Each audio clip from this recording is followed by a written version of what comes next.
G'day guys, welcome back to another Star Wars Black Series 6-inch figure review.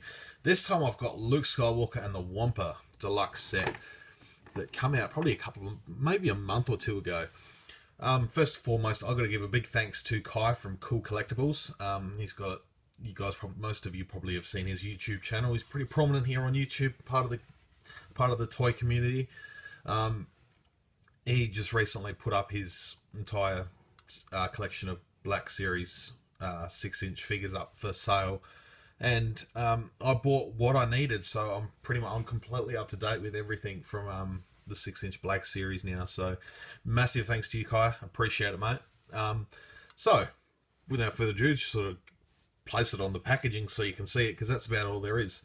So there's a little bit of reading on the top if you haven't read it already, just outlining the scene basically. So without further ado, let's move this out of the way, and we'll start with Luke Skywalker in his HOTH outfit. Now, firstly, I've got to say, if you have any reservations about getting this pack, I haven't reviewed the Tauntaun set yet with Han Solo, but that Tauntaun was very disappointing to a lot of people. So if you've got any reservations about picking this set up because of the disappointingness of that set, don't just get this set. This is a good set. Luke's a good figure. This is a really good sculpt on this guy. Once again, it's got its flaws. They seem to do this a bit with the deluxe sets, or mostly with the Han and Tauntaun in this set, but they seem to have just taken a few little shortcuts and cheapened the figures up just a fraction. Not a big deal, nothing major. But Luke looks great. I really like this figure. Trying to get some better light here. It's a dark and gloomy winter's day here in Adelaide, Australia, so using a fair bit of unnatural light. It's just not helping. We'll have a close-up look at his face, which is really nicely sculpted actually, and the paintwork's pretty clean as well. So yeah, look from the side there, it looks really spot on to Luke. Yeah, you sort of got the scarring on the other side. Just the paintwork's a little bit to be desired, but it's not too bad. And we've got this soft goods bit here, which is okay. I can see what they've tried to do, but I think I'd prefer solid plastic for that bit. Maybe some rubber, like a rubbery plastic. So I may look at replacing that, because it's just, if there was more soft goods throughout the figure, it would flow really nicely. But it's just this odd piece which tends to just wants to curl around a bit, and it looks exactly what it is, and there's a dangling piece of fabric. So I may change that at some stage, but for now I'll just leave it.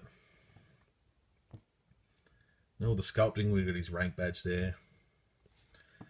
Underneath there he's got another insignia. The belt, the buckle there is missing just a little bit of that silver paint, so I'll probably touch that up at some stage, but it's not too bad. The pouches look good.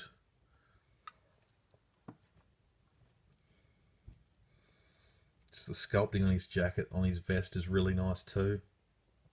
All the wrinkles and the creases and stuff throughout the sleeves. He's got his gloves. Move down to his pants. Holster's pretty nice. And they've gone away from that. They've decided to mould the strapping in on this one. Sorry about that.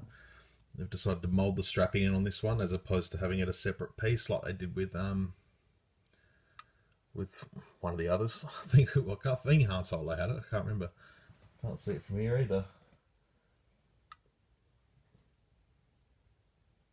Yeah, I'm not sure, maybe they didn't. I could be wrong. I can't really see it from here. Let me go down to the boots. And they're really nicely sculpted and detailed as well. The paint's pretty clean throughout this whole figure. Articulation's decent as well. Just hold him back a bit. He's got the ball jointed head with the neck hinge there, as you can see. He's got the ball hinge shoulders, single ball hinge elbows, only the swivel of the gloves there, which ankle articulation would be much more desirable personally. I feel like that might just be one of their shortcuts, but it's okay. It still allows for a decent range of movement. Better have articulation there than none. So, but the bendable wrist would be a lot better. He's got that sort of ball jointed torso, which allows for a bit of good move, pretty good movement there. Looks a bit funny, but that's fine. He's got the ball hinged, well, you know those joints. He's got the swivel at the thighs, double jointed knees, which is great, and the way they've sculpted them into the knees looks really good. Sort of got that pattern there. That's the way they've sculpted the joints in. It looks really good. And then we get the ankle joint with the rocker again, so that's really, really well done. Holster is working. It's a little bit fiddly, so I'll just leave it for now. But you've got the little push stud that pops in there, so you can hold the blaster in there really well. Comes with the lightsaber, which we've seen a couple of times now. That hooks on nicely to his belt. So overall, Luke's pretty solid figure. Again, like I said, there's a couple of minor little gripes, but overall, it's not too bad. He looks good. I do like HOTH Luke. Now we move on to the money shot. This is the Wampa. This thing is amazing. It's heavy. If you've got the taunt on, you know that it's not heavy. That feels like a cheap toy in comparison, and I will review that set next. This is a solid figure. I haven't had a Wampa before, so this is my first Wampa because I never got the 3 3/4 inch scale Saga one. So this is my first Wampa, and he is a heavy chunk of plastic. The sculpting is absolutely magnificent. Just the details, everything's just really, really good. So have a close look up at his face here, because he looks horrendous. You definitely wouldn't want to come across this guy in a cave. He's got torn blood all down his front there.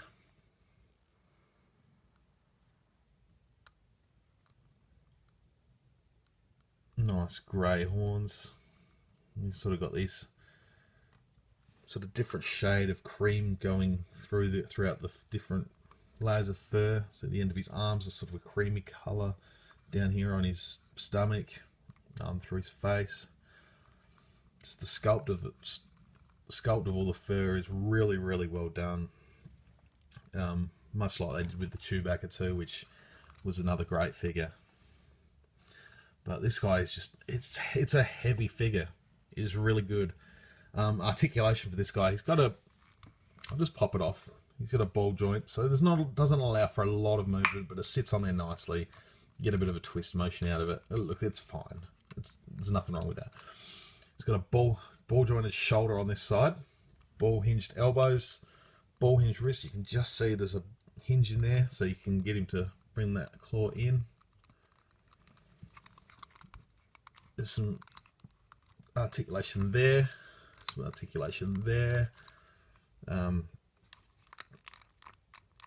you've got articulation under each of those bits there. Got the ball hinged at the hips, the swivel thighs, jointed knees. It's just a single joint, and jointed ankles, and that has that rocker joint too. So you can give him a good, solid, wide battle stance, like he's ready for action. Still have his feet flat. Now the awesome feature about this is we just pop off this arm here, and here we get. It looks like steak. It just the marble detail of that. It looks like a steak. I think that's fantastic. I really like what they've done there. Yeah, it looks like you could just carve this guy's arm up and just whack it on the barbecue. You'd have Wampa steaks. Yeah, that's a really good feature, and it doesn't. I mean, despite the big hole there, which you could just fill in with red or whatever, it looks good. It's a good feature. I really like that they've actually done that. Could have been they could have just put a regular ball joint and popped it out and have a hole, but the fact that they've got that little bit of extra detail And, you know, doesn't take away from the look of the figure standing back here either. The fact that that arm sort of sunken into his torso, that one isn't, doesn't bother me at all. And it looks good. So, now scale-wise, got the feet. So you see how big that Wampa is. He's a monster. So definitely recommend this pack, guys. I'll definitely review the Tauntaun and Han Solo next. So you can get a good idea of what I'm coming at in terms of the Tauntaun feeling a bit cheap. So we'll get into that in the next video. So definitely recommend this pack. Go and grab it. It's worth every cent. The Wampa is worth its weight in plastic. So yeah, like I said, definitely recommend it, guys. All right, thank you very much for watching. Any comments below would be very appreciated. Let me know what you think. And I'll see you guys on the next video. See you guys. May the force be with you.